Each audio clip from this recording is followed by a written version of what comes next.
보수청년 생존기 2화 녹화를 시작하겠습니다.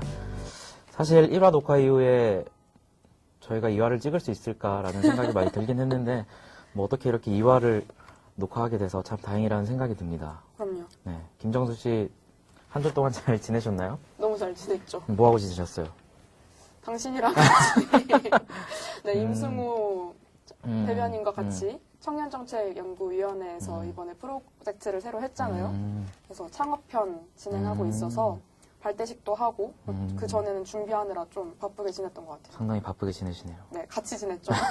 전 요새 다이어트를 하느라 좀 다이어트를 하고 있어서 상당히 지금 살이 많이 빠진 상태예요. 그래서 좀 목소리에 힘이 없더라도 청취자 여러분들께서 좀 이해를 해주셨으면 그게 빠진 거예요? 감사하겠습니다. 이게 보이는 라디오면은 제가 이렇게 확인을 해드릴 수가 있는데 보이지가 않아서 참 정말 다행입니다. 아쉽다는 말씀을 드립니다. 네. 네. 그러면 본격적으로 보청기 녹화를 들어가기 전에 이미 제가 바른정당 갤러리에 하는 말씀을 드렸는데 이상민 MC가 지금 안 들리시죠? 네, 잘린 건 아니고 네, 지금 한 달 동안 선교 캠프를 가게 됐어요. 그래서 이게 녹화 전부터 예정되어 있던 거라서 아무래도 이제 한 달 동안은 저희 둘의 게스트를 초대하는 형식으로 진행을 할 것 같습니다. 비록 이상민 MC가 없긴 하지만 저희가 좀 더 노력해서 그분의 공백을 채울 수 있도록 하겠습니다. 다음에는 게스트를 모시죠. 네, 다음에는 빵빵한 게스트가 준비되어 있으니 여러분들께서 많이 기대해 주시면 감사하겠습니다. 오늘 녹화는 저희 김정수 MC와 제가 둘이서 진행하도록 하겠습니다. 그러면 본격적으로 어떤 보청기 시사 토크를 시작해 보려고 하는데 어떤 내용이 있을까 저희가 고민을 하다가 어제 저희 바른정당 블로그에서 꽤 핫한 댓글들이 많이 달렸어요. 평균적으로 저희 바른정당 블로그가 그렇게 많이 조회수가 높은 편은 아니죠. 그죠. 근데 어제 하루만 해서 3,000명의 조회수가 기록되었고 댓글도 보통 글 1개, 2-3개 정도 달리는데 많아요, 10개. 네, 그렇죠. 어제는 거의 300개 가까이 달렸더라고요. 네, 300개 넘었더라고요. 깜짝 놀랐어요, 정말. 깜짝 놀랐는데 그게 어떤 문제 관련해서 그렇게 이슈가 됐던 건가요? 이번에 문재인 정부에서 네. 공무원 시험을 청년들이 되게 많이 보고 있잖아요. 네. 근데 직업상담사 자격증에 5% 가산점을 준다고 갑자기 5%? 발표를 했대요. 근데 이 5%가 어느 정도냐면 원래 변호사, 변리사 자격증을 가진 사람들이 5% 자격증을 받습니다. 그러니까 원래 굉장히 까다로운 자격증을 가지고 있어야 5%를 주는 건데 네. 이 직업상담사 자격증이라는 게 합격률이 50%가 넘는데요. 그러니까 실질적으로는 응시하면 거의 붙는 그런 정도라고 합니다. 근데 문제는 뭐냐면 이거를 올해 당장 시작하겠다는 건데 이제 직업상담사 이 자격증 최종 발표 이전에 이미 공무원 시험이 있어요. 그러니까 사실상 올해 시험을 치르는 공시생들은 이 자격증 가산점을 받지 못하는 그러네요. 거죠. 근데 이제 알고 보니까 고용노동부에 무기계약직이 1,000명이 있는데 네. 이분들의 대부분이 이미 이 직업상담사 자격증을 가지고 있다고 합니다. 그러면 사실상 이게 이 무기계약직을 정규직으로 전환시키기 위한 그런 게 아닌가 하면서 공시생들은 얼마나 또 마음이 아프겠어요. 그렇죠. 본인들은 정말 열심히 해서 하고 있는데 갑자기 5% 가산점을 준다고 하니까 네. 이게 5% 가산점이면 상당히 그 공무원 시험에서 상당히 큰 역할을 그죠. 하는 건가 봐요. 네, 원래는 공무원 시험이 워낙 치열하다 보니까 네. 1점 차이로 등락이 결정이 되는데 5%가 20점 이상이래요. 오. 20점에서 25점 정도. 그럼 사실상 이분들이 가산점을 받는 순간 다른 그렇죠. 응시생들은 합격을 못하는 거죠. 그래서 네, 댓글이 300개가 넘게 달리고 조회수는 3,000건 정도 되고 그 조회하신 분의 10분의 1 이상이 댓글을 다신 거거든요. 또 이게 조회수 성별이랑 연령 분포를 보면 실제로 25세에서 30대 초반 정도 여성분들이 댓글을 대부분이 다셨어요. 진짜 공시생분들이 준비하는 네, 그런 분들이네요. 너무 간절한 마음으로 댓글을 다신 거죠. 이게 참 상당히 그런 부분이 있는 것 같습니다. 이게 어떻게 보면 공무원 준비하는 분들과는 얘기가 안 되고 정부에서 이런 식으로 일방적으로 통보하는 것은 그것도 내년부터 시행하는 것도 아니고 올해 당장. 준비하는 분들에게는 직업상담사 시험을 볼 기회조차 제대로 주지 않고 올해 이렇게 도입해버리는 거는 이 기존에 준비하던 공시생들에게 너희는 무조건 재수해라 이런 소리로 들릴 수도 있을 것 그렇죠. 같거든요. 1년이 얼마나 또 버겁습니까? 네, 그래서 정부 측에서는 이 공시 준비하는 분들에 대한 어떤 대책이나 대안을 빨리 마련해 주어야 될 것 같아요. 이 부분에 대해서 저희 하태경 의원님도 그렇죠. 많이 지적을 해주셨는데 뭐 여러 공무원 시험 사이트에서도 상당히 뜨거운 이슈가 되고 있는 것 같습니다. 최소 그래서 뭐 1년 연기를 한다던가 네네. 공정한 시험이 될 수 있게 해야죠. 이게 뭐 작년에 터졌던 정유라 사건이랑 뭐가 다릅니까? 뭐 이거- 정유라 500명을 양성하는 거냐 이런 말도 있고 이게 네, 새로운 적폐라고 볼 수 있죠. 어떻게 보면. 문재인 대통령이 뭐라고 했어요? 기회는 평등할 것입니다. 과정은 공정할 것입니다. 결과는 정의로울 것입니다. 했는데 그래놓고 지금 이거는 완전히 그 말을 뒤집어 번복하는 엎는 거죠. 그죠? 네. 그래서 지금 블로그에 달린 댓글을 제가 몇 개 한번 살펴보면 몇 개 좀 살펴보니까 신난다님이 달려준 댓글을 보면 공시생입니다. 예고 없는 갑작스러운 직업 상담사 5% 가산점은 몇 년 동안 공시생에게 공무원 시험의 공정성과 1점에도 당락이 좌우되는 시험에 25점이란 커다란 장벽을 생기게 함으로써 큰 좌절감과 장벽을 느끼게 합니다. 라고 해주셨고 깜찍녀 분 같은 경우에는 경력이 단절된 주부인데 당당하게 내 실력으로 합격하고자 시간 쪼개 공부하고 있는데 이 직업 상담사 가산점은 도대체 누굴 위한 거냐라는 댓글을 달아주셨습니다. 그렇죠. 이렇게 실제 사례를 가지신 분들이 이렇게 댓글을 주는 것을 보면 그분들이 얼마나 답답했으면 여기 바른정당 블로그에까지 와서 이렇게 댓글을 남기셨겠어요. 만약에 여기서 어떠한 이분들에 대한 대책이 마련되지 않는다면 이것은 문재인 정부가 그동안 강조해왔던 어떤 소통, 협치 자체를 무너뜨리는 그런 정책으로 볼 수밖에 없을 것 같습니다. 그래서 실제로 그 네. 댓글 남기신 분 중에 보니까 원래 민주당 지지자였다고 하셨나요? 뭐 표창원 의원한테 문자를 보냈는데 답변이 없더래요. 근데 반면에 저희 지상욱 의원님한테 네. 어떤 공시생분이 이 문제 빨리 해결 좀 해달라고 문자를 보냈더니 바른정당에서 이미 검토 중이다. 빠른 시일 내에 정책을 내놓도록 하겠다. 이렇게 답변을 주셨다고 또 게시글이 올라왔더라고요. 표창원 의원님은 왜 답변을 안 주셨을까요? 뭐 바쁘셨겠죠. 그렇게 그랬을 거라고 믿고 싶습니다. SNS 많이 하시는 분이 좀 안타깝습니다. 민주당 지지자 분이기는 하지만 저희 바른정당이 응원한다는 사실을 아셨으면 좋겠습니다. 네, 그래서 바른정당 블로그 관련해서 공무원 어떤 시험 관련해서 간단히 살펴봤고요. 또 우리나라 전체적으로 지금 상당히 이슈가 되고 있는 게 북한 관련 문제인 것 같아요. 그죠. 북한 관련해서 어떤 대북 정책이 상당히 급속도로 새로운 국면을 맞고 있는데 이게 사실상 김정은이 1월 초에 신년사를 발표하면서 시작된 것이죠. 이제 김정은이 신년사에서 뭐 겨울철 올림픽 경기대회에 대해 말한다면 그것은 민족의 위상을 과시하는 좋은 계기로 될 것이며 우리는 대회가 성과적으로 개최되기를 진심으로 바랍니다. 라고 포문을 열었습니다. 어떻게 보면 이제 평창 올림픽에 우리도 참가할 수 있다라는 일종의 메시지를 던진 거죠. 참가를 시사했죠. 네, 그렇게 청와대가 이제 1월 2일에 판문점 고위급 회담을 제의하고 오늘 북한 측이 이를 수락함으로써 1월 9일에 고위급 회담이 있을 예정이라고 합니다. 상당히 좀 이런 걸 어떻게 봐야 될까요? 좋다고 봐야 될까요? 아니면 좀 우려된다고 봐야 할까요? 어떻게 생각하세요? 뭐 둘 다죠. 긍정적인 거는 어쨌든 1년 11개월 만인가요? 굉장히 그렇죠. 오랜만에 거의 2년 만. 북한과 소통할 기회가 생겼다는 걸 긍정적으로 평가해야 하지만 방심하지 말고 지금 이 열린 소통 창구를 통해서 어떻게 남북관계를 해결할 것인지 그냥 단순히 소통했다 이 자체의 의미를 두기보다 어떤 소통을 할 것인지에 대한 대화를 해봐야겠죠. 네, 이와 관련해서 어제 문재인 대통령하고 트럼프 대통령이 30분 정도 통화를 했대요. 이와 관련해서 우리나라 청와대 보도자료에 보면 이제 문재인 대통령을 트럼프 대통령이 100% 신뢰한다고 말했고 또 주목할 만한 점은 동계올림픽 기간 중에 한미연합훈련을 실시하지 않기로 합의했다는 내용이 있어요. 뭐 평창올림픽에 북한이 참여하는 거는 차치하더라도 한미연합훈련 자체를 연기하는 부분에 대해서는 어떻게 생각하세요? 저는 제가 솔직히 군사는 잘 모르지만 네. 이 뉴스를 접하고 좀 그래도 되나? 괜찮은가? 그렇죠. 이런 생각을 좀 많이 했던 것 같아요. 뭐 북한이 평창 올림픽에 참가할지라도 그래도 우리가 안보에 있어서는 조금 보수적으로 생각할 필요가 있는 거잖아요. 정말 위험한 문제고 5천만 국민들의 목숨이 달린 문제인데 평창올림픽 당연히 성공적으로 유치해야지만 한미 군사훈련 연기하는 게 과연 괜찮을까? 이런 우려는 좀 되더라고요.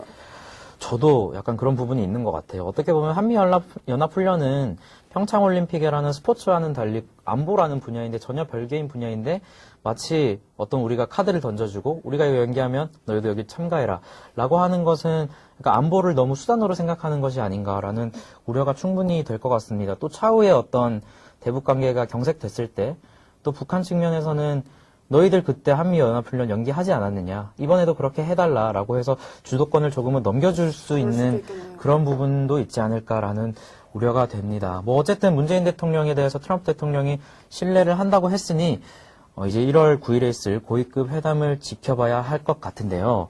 그럼 평창올림픽 자체에 대해서 좀 살펴보면 저는 좀 우려되는 게 평창올림픽이 약간 좀 북한과 우리나라의 어떤 교류전 느낌이 돼 가는 것 아닌가라는 우려가 있는 것 같아요.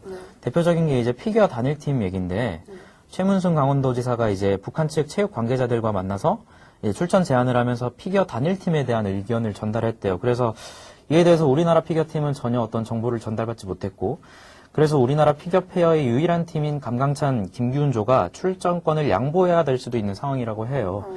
저는 이러한 것은 좀 아니지 않나. 아무래도 이 선수들은 이 대회를 위해서 특히나 피겨 같은 경우에는 우리나라의 불모지잖아요. 그렇죠. 그래서 우리나라에서 언제 이렇게 다시 열릴지 모르는데 수십 년 동안 준비해왔던 이런 선수들에 대해서 단순히 정치적인 이유로 출전권을 양보하라는 것은 좀 아닌 것 같은데 좀 어떻게 생각하세요? 제가 이분 성함을 몰랐는데 딱 들으니까 감강찬 선수가 제가 알기로 굉장히 유명한 선수예요. 제가 네네, 예전에 맞아요. 네. 피겨 강의를 수강했었는데 그때 내가 좋아하는 선수 찾아오기가 있었어요. 근데 이분이 페어 연기를 너무 잘하시더라고요. 네, 그래서 뭐 아시아권 선수대회라던가 전 세계권 대회에서도 수상을 많이 하신 걸로 아는데 북한 선수가 정말 잘한다면 그 분야를 양보해도 되죠.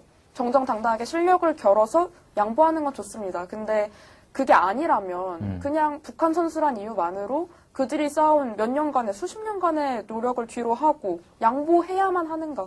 그건 좀 별개라고 생각합니다. 네, 저도 그렇게 생각하는데 이게 제가 앞서도 말씀드렸다시피 북한과의 교류전이 아니라 세계 각국들이 참여하는 대회라는 점을 정부가 좀 더 다시 한번 생각을 해줬으면 합니다. 그래서 뭐 정리를 해보면 지금의 어떤 형성되고 있는 북한과의 관계는 좀 반갑긴 하지만 조심스럽게 지켜봐야 할 것 같고 어떤 피겨 단일팀이나 이런 문제는 정치적인 논리에 의해서 이렇게 열심히 준비한 선수들이 출전권을 어이없게 포기하는 상황은 없어야 된다라고 정리할 수 있을 것 같습니다. 북한 얘기가 나와서 말인데 한 은행의 탁상 달력이 상당히 좀 논란이 됐다고 해요. 그죠? 그 우리은행인가요? 어린아이가 그린, 네, 초등학생이 그린 그림이 그때 뭐 통일 그림 공모전 그런 데에서 나왔다고 하죠. 구체적으로 내용을 보면 우리은행이 이제 은행 같은 데서 매년 달력을 내놓잖아요.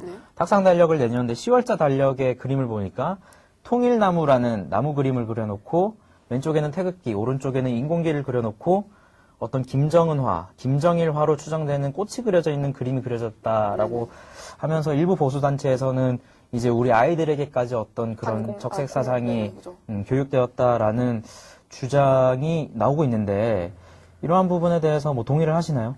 아니요. 저는 솔직히 그래요. 네. 요즘 초등학생들이 굉장히 똑똑해요. 그렇죠. 정말, 그러니까 저 때는 초등학교 때 아무 생각 없이 학교 다녔던 것 같은데 요즘 애기들이 되게 똑똑하더라고요. 그래서 이런 대회에서 상을 타기 위해서 저는 충분히 이런 자료 조사를 할 수 있다고 보거든요.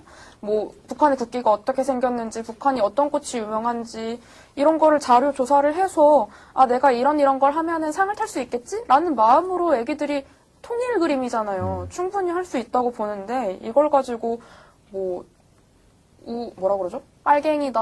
막 이런 식으로 종북이다. 매도하는 거는 너무 지나치지 않나. 안 그래도 이와 관련해서 하태경 의원님도 홍준표가 이제는 빨갱이 장사를 하기 시작했다라는 약간은 좀 공격적인 워딩을 하셨는데 그 워딩은 차치하더라도 저는 그 주장이 좀 일리가 있다고 생각을 해요. 왜냐하면 사실 이명박 정부, 박근혜 정부 통일 어떤 공모전을 봤을 때도 인공기 다 그려져 있거든요. 오히려 거기는 좀 더 막 진짜 정성적으로 그려져 있어요. 사실 이 친구가 그린 인공기 같은 경우에는 이 별이 그려져 있는 위치가 중앙에 있어서 사실 이게 만약에 북한에서 그려졌다면 정치범 수용소에 갈 그런 그림이다라고 의원님이 말씀을 하셨거든요. 그래서 어떻게 보면 이거는 태극기와 인공기 어떤 그런 정치적 논리로 볼 것이 아니라 우리나라 애기가 북한이 하나가 될 수 있다라는 것으로 해석할 수 있고 사실 뭐 김정은과 김정일화라고 하는데 그 주변에 보면 다른 꽃 색깔들도 많이 그죠? 있고 무궁화도 그 중에서 뭐 빨간색도 있고 주황색도 있는 것인데 이거는 얘가 무슨 김정일을 추종하기 위해서 김정일화를 그렸다라고 하는 것은 우리나라에 자라나는 청소년들에게도 약간 좀 너무 안 좋은 현상이 아닌가 그렇게 그럼요. 생각을 합니다. 만약에 이 친구가 여기에 무슨 김일성 만세, 김정은 만세라는 걸 외쳤다면 그것은 분명히 문제가 있겠죠. 갑자기요? 하지만 이 친구는 그냥 우리나라 친구 그려놓고 북한 친구들 그려놓고 하나 되자. 이거는 충분히 우리나라 초등학생들이 주장할 수 있는 오히려 칭찬을 받아야 될 그런 그림이라고 생각을 특히 해요. 통일 공모전이면 더더욱 그런 걸 할 수밖에 없었죠. 근데 애기한테 너무 빨갱이다 이런 식으로 몰아가는 건 제가 만약에 그 초등학생이면 너무 상처받을 것 같아요. 나는 그냥 상을 타고 싶어서 그런 걸 그렸을 뿐인데 너무 매도되니까. 그렇죠. 이게 제목만 봐도 이 그림 제목이 쑥쑥 우리나라가 잘한다라는 제목이에요. 김일성 만세가 아니라 북한이 잘한다도 아니고 우리나라가 잘한다니까 우리나라가 통일을 해서 좀 더 자라난다 이런 의미로 쓴 것이지 않을까요? 이것에 대해서 종북몰이를 하고 빨갱이라고 하는 것은 보수 진영에도 이제는 저는 이런 식의 어떤 정치적 논리가 오히려 관련해서- 더 손해가 되지 않을까라고 생각을 합니다. 관련해서 자유한국당이 어떤 논평을 했나요? 자유한국당이 따로 논평을 하지는 않은, 자유한국당 자체에서는 모르겠는데 자유한국당의 어떤 여러 단체들에서는 이제 이 부분에 대해서 문제를 삼고 있죠. 자유한국당 중앙직능위원회 의장 네. 김재경 의원과 이종명 의원, 한국당 입당한 엄마부대 주옥선 엄마부대. 대표 등이 우리은행 본점 앞에서 인공기 달력 규탄 기자회견까지 했대요. 이 엄마부대 주옥선 대표 제가 알기로는 얼마 전에 뭐였죠? 디지털 위원장에 네. 임명됐었잖아요. 그래서 제가 그때 되게 웃겼어요. 뭐 홍준표 대표가 친박 청산한다 그래놓고 엄마 부대 대표를 사실 자기 아이들을 빨갱이라고 부르는 엄마는 없잖아요. 그럼요. 그래서 엄마 부대라는 어떤 타이틀을 썼다면 진정으로 아이들을 위해서 그런 얘기를 해야지 우리은행 앞에 가서 지금 시위할 게 아니라고 저는 보거든요. 아 그럼요. 저는 또 웃긴 거 찾았잖아요. 예전에 홍준표 지사가 네. 경남도지사인가요? 네네네. 경남도지사 할 때 경남에서 나눠주는 달력에 아, 일본 천황 생일을 새겼잖아요. 네네. 그럼 그건 일본 친일파인가요? 일본 섬기는 건가요? 이런 식으로 자기 유리할 때만 발 빼고 그러지 말고 좀 상식적인 얘기를 했으면 좋겠다는 생각이 많이 드네요. 사실 문제를 삼으려면 그 천황 생일을 새긴 게 더 문제가 되지 않나요? 그럼요. 심지어 천황이라고 새기기까지 했으니까. 우리은행 달력에 무슨 김일성 생일을 새겨놓은 것도 아니고 그럼요. 사실 본인들부터 먼저 이렇게 먼지가 없는지 좀 살펴보고 공격을 하실 바랍니다. 라고 1화에 이어서 오늘 2화에도 이렇게 좀 부탁을 드립니다. 자유한국당 의원님들. 네, 그래서 북한 관련 문제를 좀 살펴봤습니다. 그래서 오늘 좀 살펴본 문제들은 이제 공무원 문제, 그리고 북한의 새로운 국면, 대북 관련 새로운 국면, 그리고 우리은행 달력 문제에 대해서 살펴봤고. 평창. 네, 평창. 그러면 이제 정치인 말달리자로 좀 넘어가 볼까요? 이번 주에는 근데 또 살펴보니까 또 자유한국당 의원들이 말폭탄을 많이 쏟아냈어요. 저희가 국민의당도 다루고 민주당도 다루고 싶은데. 정말 다루고 싶은데. 또 지금 오늘 보니까 자유한국당 의원이 또 사건을 하나 터뜨렸어요. 민주당 좀 까고 싶은데 자유한국당은 네. 너무 이슈메이커예요. 저희도 좀 중립적으로 하고 싶은데 기사가 이런 분들밖에 안 올라오니까. 오늘 올라왔던 기사가 어떤 건가요? 지금 인기 검색어 상위를 차지하고 있는 분이. 그죠. 어제 1위까지 올라갔었나요? 네. 김종석 의원님? 네네. 문자. 자유한국당 김종석 의원님. 네네네. 문자로 이슈가 됐는데 음. 어떤 유권자가 전환법 본회의 출석조차 하지 않은 한국당 의원들에게 본회의 출석을 요구합니다라고 보내니까 욕설이 연상되는 니은, 시옷? 네. 쌍기역. 발음하기도 어려운. 네. 그냥 뭐, 미친 새끼죠? 발음해도 되는 건가? 해석을 해보면 이제 미친 새끼라고 연상되는 어떤 그런 초성을 보내고 답장을 보내고 심지어 유권자에게 그리고 또 있잖아요. 시옷, 기역, 비읍, 비읍, 치읓. 이건 뭔가요? 시계 받침인가? 수고, 불참? 수고 불참. 이제 수고해라. 자기는 안 가겠다. 불참하겠다. 그 얘기인가요? 뭐 모르죠. 뭐 그분만이 진실을 알고 계시겠지만 솔직히 미음치읓 그거는 멸치 새끼가 아닌 이상 멸치 새끼도 이상한데. 멸치 살까 뭐, 멸치 뭐 살까? 다양하게 해석이 될 수 있지만 딱 보자마자 연상되는 건 욕설이죠. 사실 뭐. 저는 어제 이걸 새벽에 잠깐 잠이 깨서 네이버 검색 네네. 순위를 봤는데 이 시읒, 기읒, 비읍, 치읓이 검색 순위에 있는 거예요. 그래서 저도 깜짝 놀랐어요. 잠이 덜 깼나 이러면서 클릭해봤는데 약간 이분이 어떤 시민분에게 이런 욕설을 했다는 것 자체가 이런 거를 보내면 당연히 그분이 제보할 거라는 걸 아는 상태에서 설령 음주를 했다 하더라도 본인이 평소에 이런 생각을 그죠. 가지고 있었다는 반증이 되는 거잖아요. 뭐 욕설인지 모르겠지만 누가 봐도 욕설 음. 이미 한 98% 그렇죠. 정도 연상이 되는 뭐 그런 게 아니라면 정말 당당하게 말로 하셨어야죠. 뭐 죄송하지만 저희 자유한국당 의원들은 이러한 이유로 불참하는 겁니다. 라고 했어야 되는데 그게 아니라 저는 국회의원이 이런 문자 보내는 건 처음 봤어요. 자유한국당에선 흔한 일인가요? 뭐 그분들끼리는 이런 은어를 쓰시는지 모르겠는데 국민들에게 할 말은 아니다라는 네. 말씀을 좀 드리고 싶으면서 그거 있잖아요. 이분이 또 국회의원 아름다운 말 선불상을 받으셨어요. 선플상을 새로운 상당히 신선한 경력이네요. 국회의원 아름다운 말 선플상을 수상하신 자유한국당 김종석 의원님이 네. 미친 새끼라고 미친 새끼 아닐 수도 있으니까. 미친 새끼로 근데 연상되는 초성을 네, 그러면서 이때 수상 소감으로 막말보다 유머로 토론하는 국회가 됐으면 좋겠다 이런 말씀만 하셨다는데 너무 이게 유머라면 저도 김종석 의원님한테 한번 질러도 되지 않을까. 너무 블랙 유머 아닌가요? 저도 김종석 의원님한테 한번 이렇게 문자 보내보겠습니다. 어떻게 나오시는지 한번 네, 지켜봐야 될 그럼요. 것 같습니다. 유머죠? 네. 우리 사이에 뭐. 어쨌든 김정석 의원님에게 초성으로 제가 좀 답변을 드리면 니은 디귿이다. 뭐 들으시는 분들마다 해석은 다르겠지만 니은 디귿이라는 말씀을 좀 드리고 싶고 이건 의원님이 알아서 좀 해석하시길 바랍니다. 네, 김정석 의원님에 의해서 2주째 지금 논쟁을 끊이지 않고 있는 류여의 의원님과 홍준표 대표의 아주 격렬한 전투가 아직도 전 이렇게 전투 아닌 것 같아요. 전투 아닌가요? 두 분 썸 타는 것 같아요. 제가 보기엔. 참 이거 내용을 보니까 참 점점 갈수록 심각해지는 것 같아요. 심각이 아니고 저는 두 분이 연애를 하시지 왜 자꾸 언론사에 우리가 손을 잡았니 어쨌니 이런 얘기를 하시는지. 사실 둘이 손을 잡든 뭘 하든 국민들은 큰 관심이 없잖아요. 네, 류현 네. 전 위원이 이렇게 말했죠. 홍 대표가 내 손 주물럭거렸다. 주물럭거렸어요? 홍준표 전이 아니죠. 지금 당대표. 대표죠. 네. 홍준표 당대표는 뭐 그럴 만한 사람한테 성희롱도 하는 거지 뭐 이런 말을 했잖아요. 성희롱 할 만한 사람한테나 성희롱을 하지. 네. 이런 말을 했다고 하고. 둘이 뭐 하는 겁니까? 진짜. 둘이 그냥 카톡으로 이렇게 서로 미음치읓 쌍기역하면서 서로 이렇게 김종석 의원님한테 이렇게 좀 배우실 필요가 있지 않나. 구체적으로 이렇게 상황을 정리해보면 류여의 전 의원이 이제 재심 청구를 하고 난 다음에 그게 기각되니까 이제 경산 지역 전당대회 이후에 홍준표 대표가 본인 손을 불쾌하게 잡고 주물럭거렸다라고 표현을 하면서 사진 자료하고 동영상 자료를 첨부했는데 그 동영상을 보니까 좀 심하게 주물럭거리긴 하긴 했어요. 하긴 했어요. 봤어요. 근데 뭐 이거 관련해서 해명하는 거 보니까 홍준표 대표는 류여애가 지라고 표현을 했어요. 지가 먼저 와서 잡았다. 정말 옆에 와서 잡는데 어떻게 뿌리치냐. 할 수 없이 잡았다. 이런 계속 불협화음을 내는 게 자유한국당이 자폭을 하는 길이라고 저는 보거든요. 그냥 썸은 둘이서 좀 타셨으면 좋겠고 왜? 이건 썸도 아니고 뭐죠? 뭐라고 할 수 있지? 이건 썸인 것 같지도 않고 애정인지 애증인지. 썸도 이렇게 국민들이 보기 좋아야 이제 박수도 쳐주는데 이거는 참 추태다라고 말씀을 드리고 정말 싶습니다. 뭐합니까? 네, 자유한국당 의원님들 힘내시길 바라고 또 다음 분도 자유한국당 의원님이시죠. 또 누굽니까? 이분들 왜 이러시나. 자유한국당 장제원 의원님이 아하.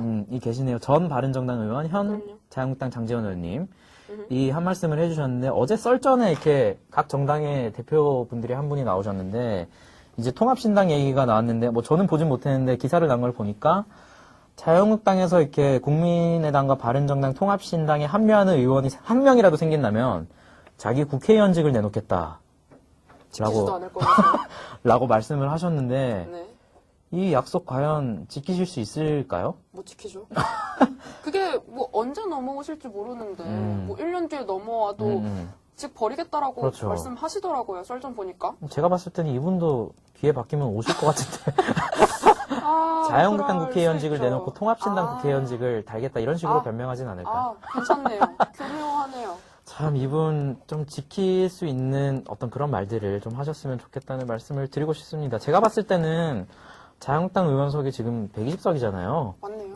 그리고 오늘 한국갤럽 조사를 보니까 통합신당이 이렇게 합쳤을 때 17% 지지율이 나오고 9% 지지율이 자유한국당으로 간다고 해요. 이런 간다고요? 상황에서, 예. 그러니까 9%가 자유한국당 지지율, 17%가 우리 지지율 이렇게 되는데 만약에 116석 당에서 9% 지지율이 나온다면 저는 최소한 한 5명 정도는 이렇게 정치적인 이유 때문이라도 오실 거라고 보거든요. 그럼요. 사실은 자유한국당에 이제는 별로 메리트가 없다고 생각해요, 저는. 그렇죠. 홍준표 대표랑 이렇게 류도울님은 서로 썸 타고 있는데 네. 이런 정당을 보면서 과연 국민들이 새로운 보수다. 저 정당은 보수 정당이라는 어떤 인식을 가질 수 있을지는 상당히 의문이 듭니다. 근데 뭐 장재현 의원님이 이렇게 자신 있게 말씀을 하셨으니까 뭐 본인이 왜 그렇게 자신있게 말하는가요? 왜 그렇게 자신 있게 그렇게 예쁨을 받죠. 얼마나 이쁨 충성해야겠습니까? 하지만 국민들에게 이쁨 받는 게 먼저라는 말씀을 좀 드리고 싶네요. 네. 수석 대변인님이라서 이런 말씀을 하시는 건 이해를 하겠지만 지킬 수 있는 약속을 안 지키게 된다면 전에 장을 지지겠다고 말씀하셨던 이정현 의원님처럼 이렇게 쥐도새도 모르게 기사에 안 나오실 수도 있다는 그분 요즘 뭐예요? 열심히 장지지고 계시나 보죠. 뭐 기사에도 정말? 잘 안 나오던데 그런 과거의 사례를 봤을 때 말은 참 신중하게 해야 되는 것 같습니다. 그럼요. 네, 오늘 정치인 말달리자는 김종서 의원님과 류도울님과 그리고 장재현 의원님을 살펴봤는데 다 자유한국당이네요. 저희가 이게 의도한 게 아닙니다. 진짜로. 정말. 근데 이제 뉴스 토픽을 좀 뽑고 정치인들 재밌는 말, 재밌다기보다 좀 이슈가 됐던 말 그렇죠. 뽑아보면 다 자유한국당이에요. 저도 이렇게 민주당 의원님, 국민의당 의원님, 바른정당 의원님 찾아보려고 해도 없어요. 네, 저희도 이렇게 어떻게 보면 어그로를 끌어야 되잖아요. 그럼요. 이 소스를 이렇게 제공해 주시는데. 아니 민주당 가야지 더 많이 그렇죠. 물죠 저희를. 근데 민주당 의원님들보다 그분들을 덮는 의원들이 너무 많잖아요. 너무 강력하세요. 우리 대자유한국당에. 그래서 네, 자유. 그럼 다음 주부터는 이렇게 민중의당이래.